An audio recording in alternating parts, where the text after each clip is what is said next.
Banzarati is all too typical. She's feverish and weak, but doesn't want to go to hospital. She's fearful of the men in white suits, and they spend a lot of time reassuring her they've only come to help her. Her neighbours believe she has Ebola, and they don't want her here. They want her out. They are the innocents, those who had no say in what hunts them and kills them. There is sometimes no warning and no mercy when it strikes, leaving them wandering a countryside with nowhere to turn, no one offering help, and no future save for a day-to-day existence. The Ebola epidemic has claimed the lives of over 8,000 people in 3 countries alone, many of them children, who are only seeking a little hope and maybe a little help. Let's welcome back to Midpoint Executive Director for Fambul Tok, an organization dedicated to advancing peace in war-torn regions such as Sierra Leone, ground zero in the fight against Ebola. John Caulker joins us once again. John, it's good to see you. Thank you for having me, Ed. John, it's been a while since we talked. It was last year, actually, and in the time we have talked, here in America and certainly around the world, Ebola does not grab the headlines as it once did, because certainly there are no Americans, no people involved, just actually the natives who are there right now. Do you and your people there feel as if the world is ignoring you and abandoning you? I think instead of saying the world, we'll rather say the camera has turned to the other end. Because when it started, when America was in that state of panic, the camera and all the attention was on us. But for the last couple of months, we have been ignored completely by the media. However, there has been serious efforts by the international community, led by WHO. But above all, we as Sierra Leoneans have taken the lead. We are asking ourselves, what can we do to stop Ebola? Because we do not expect the world to come and save us, because this is happening right in our doorsteps. We want to take the lead. We are doing our best. The community people, national NGOs, community-based organizations, the government, and WHO are all doing their best to help bring the virus to an end. John, one of the things that we wanted to focus on here is what we talked about here and what we heard at the beginning of this segment.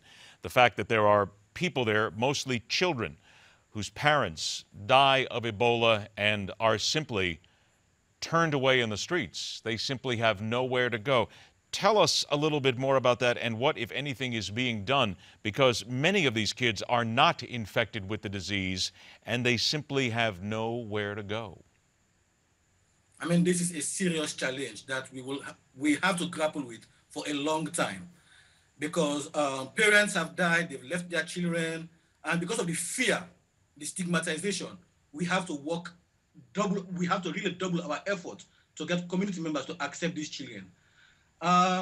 It is a very serious problem that we cannot address immediately, because whilst we are looking at the ways to end the Ebola virus, the orphan is another issue, but we have to look at it by phases.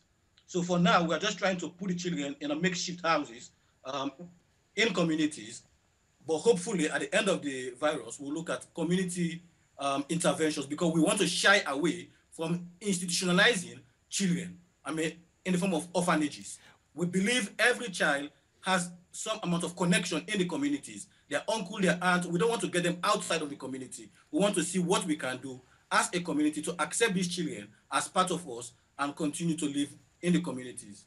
John, are these kids, and what ages are we talking about here for the most part? Are we talking about 6, 7, 8 years of age, teenagers? What ages mostly are affected here?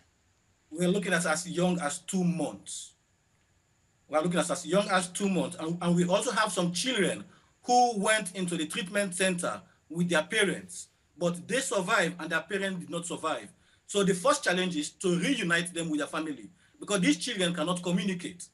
The name of their communities, etc.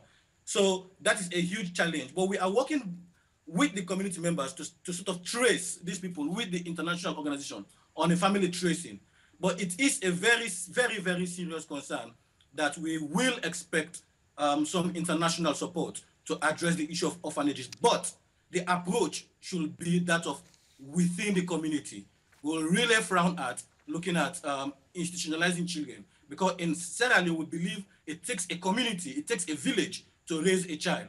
So to take the child out of that community will send the wrong signals down the line. John, is it not fair to say that in many cases we still have villages where people don't understand modern medicine, where they still don't understand what is happening with Ebola to this day, and that in many cases these children are simply shunned and no one wants to get close to them because of whatever tribal fears or whatever lack of education fears that they have about these kids? They just don't care and they don't want to be near them.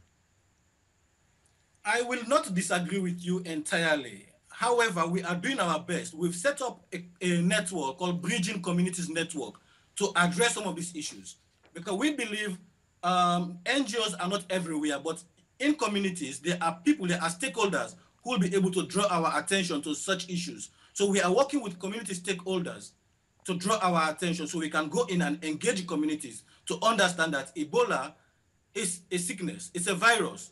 But once you take medication, it will, if you take medication early, you will survive. And for those who died, yes, they've gone. But however, those who survive should continue to be part of the community. It's a long process, but we hope we will continue the conversation at the community level, because the Bridging Communities Network is actually here, not just for the Ebola, but for also post-Ebola, because there has been series of communication challenges, both with the treatment centers and the communities, that has led to this constant fear by the people about this virus. John, what's it like when you look in the eyes of these children? It's really hard. It's tough. I have my my childhood friend who lost his entire family. He died, his mother died, his wife who was pregnant died, his 2 kids died, and there's only one survivor. It's so hard, because this guy was my childhood friend. We grew up together, we sat in the same class. And for us not to even attend his funeral is really heartrending. However, we believe we owe it to him to make sure that his child is okay. It is the situation here. We have to live with it. We are doing our best to end the Ebola in Sierra Leone. John, I got about a minute left here. What is it that the rest of the world needs to... Actually, I'm sorry, John, I've just been told, I think I'm wrong. I actually only have a couple of seconds here. I only have a few seconds, John, and I apologize. I got the timing wrong. John, thank you for joining us. We're going to have you back again soon, and we're going to look at this again. I appreciate your time. Thanks so much. Thank you very much for having me. It is a tough story, and quite frankly, I got gripped in what was happening here and talking to them. Midpoint will continue.